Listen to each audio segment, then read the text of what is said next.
Well, as the title of this video suggests, I'm going to be comparing both of these cases here. I have on my left the BeQuiet Dark Base 700 with integrated LEDs. We'll talk about that in a second.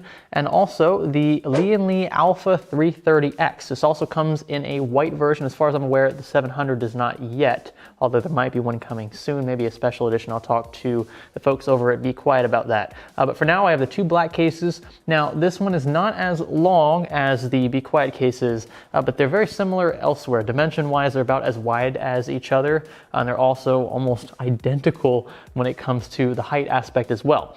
But like I said, this is a very functional case. This case has just a nice finesse to it, very nice form. We'll talk about the differences and which one you should buy.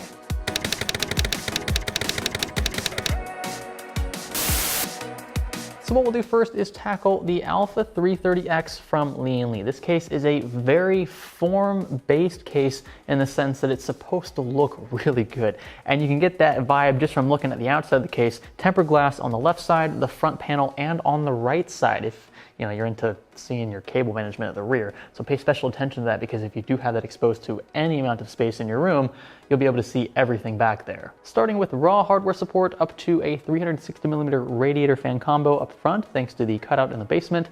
Also up to a 360mm rad fan combo up top, because everything is pushed a little more toward the left side of the case. You're not going to worry about RAM interference very much at all, unless you have some really absurd, gaudy RAM. So I was convinced at first glance that this case would not have adequate cable management headroom on the right side of the case. However, there's about 1.5 inches of clearance between the motherboard tray and the start of the tempered glass on the right side, which means that you have more than enough space for extra long cables. If you want to run cable extensions, all of that should be plenty fine, I would say, with even non-modular power supplies. Another cool feature, these two thumb screws, when released, will open a door. It just slides down. There's a hinge at the bottom, actually two of them, and this gives way to a cable management shroud, similar in design to the NZXT S340, S340 Elite cable shroud, except this one is not too gaudy, it's not too ostentatious, and it doesn't take up a lot of room in the front of the case, so you should still run your graphics cards, all that plenty fine. In fact, there's a few mounting places up front as well for SSDs and pumps and reservoirs. So you can stuff your cables back here. Any excess cables you can have just kind of run down the side. Again, over 1.5 inches of clearance here, so you're not going to be too concerned, or you shouldn't be too concerned about where your cables will be routed. Just keep them kind of clean, because remember, you can't see back here. Just hinge the door back in place and then screw the two thumb screws back into the chassis, and there you go. All of your cables, for the most part, are gone. Another cool feature, you can actually mount hard drives behind the motherboard tray. It's a testament to how wide the right side of the case is for that cable management. This is a simple thumb screw here.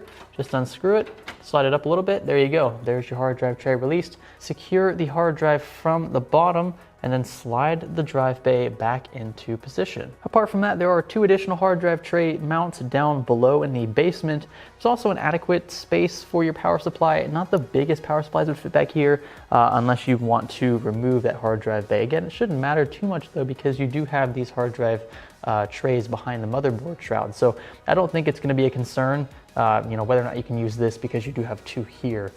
There's no space up front, but here up to 4 3.5-inch hard drives, and then if you want to mount SSDs, you can do so here, here, here. You can also do so where the hard drive trays could also be mounted, and then you can mount two back here. You can really just tape them anywhere, but the official SSD mounts, there's about 7 or 8 of those in this case. So plenty of support there. You can also mount some up front if you're into showing off what your SSDs look like, but the drive support in this case is actually quite good. Now on to the front of the case.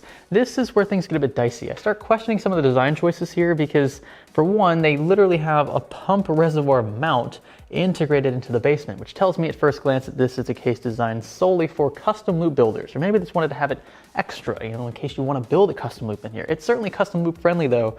It doesn't hurt to have it. It just looks a bit weird with it in there and nothing on it. And then when you take it out, you got 4 random holes that really go nowhere. I guess it's a nice addition though. I can't really complain. It's also riveted, so you're gonna tell for sure that something should go there if you decide to remove it completely. There is a large rubber grommet on the basement at the back, good for your front IO, power, reset switches, all of that. There's also a big groove right here for, I'm assuming, GPU cables, and that's it. Although I'm not sure why it's so long. Maybe it's just because some graphics cards are short, some are extremely long. So you do have a really nice big one here. I would say that if it was rubber grommeted, then that would be better. It just looks a bit weird having a long, narrow hole cut out at the front of the basement. Other design choices, a bit questionable. Not sure why they're rubber grommets way over here. I mean, I guess for fans, you could just run cables through there for your fans, but they don't need to be this big, do they? Unless you want to run your 24 pin all the way across this cable shroud. But Lian Li's does something really cool here, something that I wish NZXT would do with their cable shrouds. They've given you a cutout up top and a cutout down below to prevent your cables from getting cramped. You know, there's not much space between the cable shroud and the motherboard tray. So having this cutout here will prevent those cables from being crushed, especially your 24 pin should look nice and pretty once everything is inside. Lastly, I want to talk about the rear of the case. There are two vertical graphics card slots. Kind of defeats the purpose of having them though if you don't include a riser cable. Lian Li does not, so if you want to spend an extra 20 to 50 bucks, you can utilize that. Again though, if your card's on air, you're going to be really choking it because the card's going to be pressed right against that left tempered glass panel, so not recommended unless you're water cooling first and foremost. Also, there are 8 PCI slots oriented horizontally, which is a bit questionable because this makes it by definition a full-size tower, although nothing else about this case is telling me that it's full size. So the 8 slots just kind of there for looks. You could put 4 2-slot cards in here if you wanted, but that bottom one would certainly be choking for air. The top and bottom of the case are protected by dust filters. The one up top is magnetic, which is cool. Again, that support for up to a single 360mm radiator fan combo. Also, front I/O consists of 2 USB 3.0 ports, a microphone jack, a headphone jack, a power button, and a USB Type-C port. Really cool to see that in cases nowadays, so it's nice that you don't have to do anything really fancy like Paul's Hardware did to get USB Type-C support in his case. The BeQuiet DarkBase 700 case, by the way, also has Type-C support. We'll talk about that here in a second. Underneath the case, you also get a very large dust filter, easy to remove, keeps everything nice and clean down there for your power supply. Now it's the BeQuiet DarkBase 700's turn. At first glance, I really like the way it looks. It's super clean. I really like how they've included these covers here for where the hard drive bays would usually be. They came equipped in the DarkBase Pro 900, which I reviewed right here, but they've basically hidden holes with these plastic covers that you can remove. Really nice to have those, gives it that nice clean aesthetic so you don't see all the way through to the cables on the right side of the case.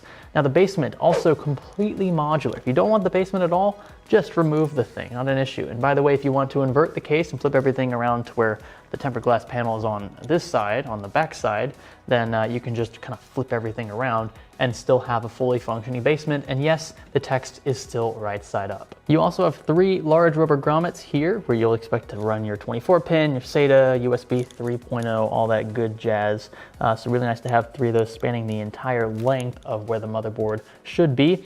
Another thing to note though, if you want to use the rubber grommets, in this case will only support technically up to ATX motherboards. eATX will probably extend over the rubber grommets. You might not be able to use those, in which case you'll have to remove some of these plastic covers and run your cables through there. It won't look as pretty, but at least you have the option for larger motherboards if you so choose. I like how BeQuiet's also included 2 Silent Wings 3 fans with the case. Maybe a third one, but maybe that's pushing it. I don't know, for this price point, I'd say that a third one would be really nice because then you can fill up that top slot at the front of the case and you have basically everything you would need ventilation-wise, 2 intakes, 1 outtake, and that's gonna be good enough, right? But having 2 is still decent. At least they didn't cheap out and go with some crappy fans. That's something that the Alpha 330X, by the way, definitely did do, is cheap out on the fans. You get 1 fan at the rear and it's trash. Throw it away right away if you buy it. These fans though, keep them for life. They're really good Silent Wings 3 fans from BeQuiet. You do get 1 hard drive tray, one hard drive tray with the purchase of the DarkBase 700. At least you got 1. So if you want to put 1 up front, you can do so and take out one of these plastic panels. You should be good to go there. I don't know if it came with Velcro strap. Yes, it does. Okay, I was about to rip on this case for not including Velcro straps because they're literally just tied here with tie straps, like sandwich tie straps. But you do get some Velcro straps. Not sure why they didn't just throw them in there and guide the cables with these in the first place, but you do have them if you want them. Again, it's kind of weird they didn't use them to begin with. But the cable management in here isn't as clean. You're not gonna be able to cover anything up like you will in the Alpha 330X, but it's very simple to guide these cables. You got plenty of space, again, about 1.5 inches worth of clearance on the right side of the case, so you're not gonna be too worried about where your cables are going. Also, because you have the basement down below, any excess cabling, just stuff down there. You should be all right. In other news, on the right side of this case, there is a completely ripped off SSD mounting system behind the motherboard tray. Guess where this came from? As far as I'm aware, Fractal Design. I liked how they utilized the dead space. BeQuiet's essentially ripping them off and doing the same thing, but hey, if it's not patented, I don't blame them for copying because it's a great design, a great use of that wasted space. A simple thumb screw secures everything where it should be. Below that, you'll find a third SSD tray, and where the fourth one would be to the left of it, there is a fan hub, good for what it looks like, up to 6 fans. We want to include some splitters, maybe up to 10 or so, be on the safe side there. It is powered by SATA, I believe. I don't see any Molex down here. That's a good thing. I hate Molex.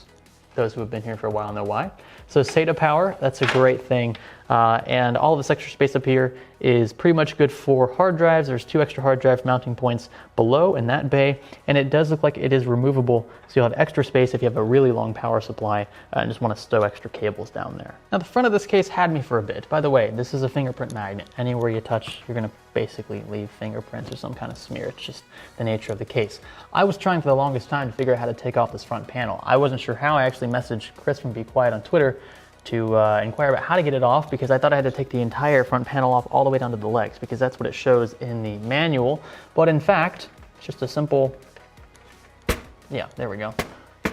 Just pop off this little front panel here, and there you go, access to the 3 120mm fan mounts. The front dust filter is very easy to remove. A simple latch up top undoes it, and it spans the entire height of the case for all 3 of those fans that you could potentially put up front here. Regarding the front I/O, starting from the left, we have what looks like a makeshift fan controller that was turned into one from a previous USB 2.0 or 3.0 slot. Pretty cool how they did that. Also, they did the same thing with the USB Type-C port, the 3.1 port there.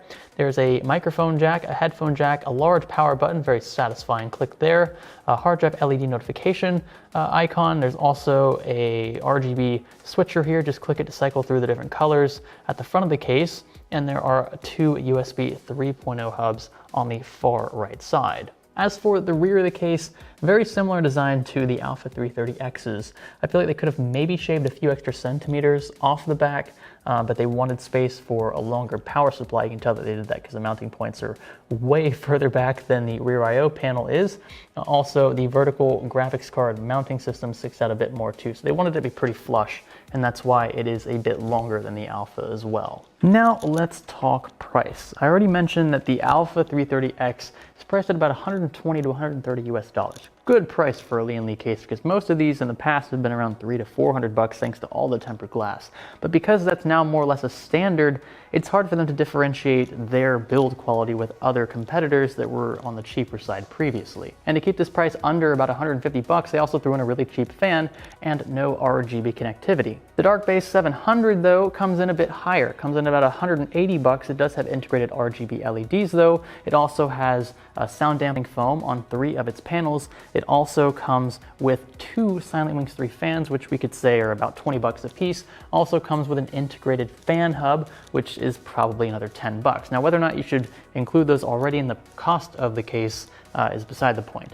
Nonetheless, this is a better equipped case for what you're getting price-wise. It is a bit pricier, but if you want the same kind of stuff in this case, you will have to pay more for it, at which point these 2 case prices kind of level out. One other thing that I did not discuss, but that I at least want to mention, is the airflow with both of these cases. BeQuiet cases have excellent airflow. They always have for the most part. The airflow on the front is going to be decent because you have about 1 inch worth of clearance for air to move. It does have to make a 90-degree turn, which makes things quite loud and slightly inefficient, but that's okay. Up top though, I am a bit more concerned because you only have these 6 little ventilation slots up top. So if you want an exhaust array, especially in a custom loop, it's not going to sound too pretty up here because the air has nowhere to go. It's just going to hit this panel and make a lot of noise. With the Alpha 330X though, complete opposite story. So the exhaust array is not going to be too bad in terms of airflow because all you have is a single little dust filter up top to prevent dust from getting into the case due to the effects of basically gravity. So if you're exhausting most of the time, dust virus isn't going to get in here anyway, but when your computer's off, that's why this is here, in case you're wondering about that. Up front though, really restrictive. It's going to be a big issue. I'm going to run some tests when I do the dedicated build video in the Alpha 330X, but we're talking, I mean, just a tiny little sliver for air to move in at the top of the case and the front, and also a tiny sliver at the bottom. This is worse than the NZXT S340, considerably worse, also worse than the Phanteks P400. So we'll do some front panel on, front panel off tests. We'll also do the same with the Darkbase 700, especially up top here, because I'm pretty concerned about exhaust setups with this arrangement. It's just, I don't know why they did that. If you are interested in either of these cases, you can find their links in the video description tied to our Amazon affiliate accounts. I appreciate, it might be Newegg actually, but I appreciate any purchase via those links because it does give us a small kickback, helps us make more videos like these. I'd also like to know your opinions on these cases in the comments below, so leave a comment. I'll check them out, especially near the publishing time of this video when it's up on YouTube.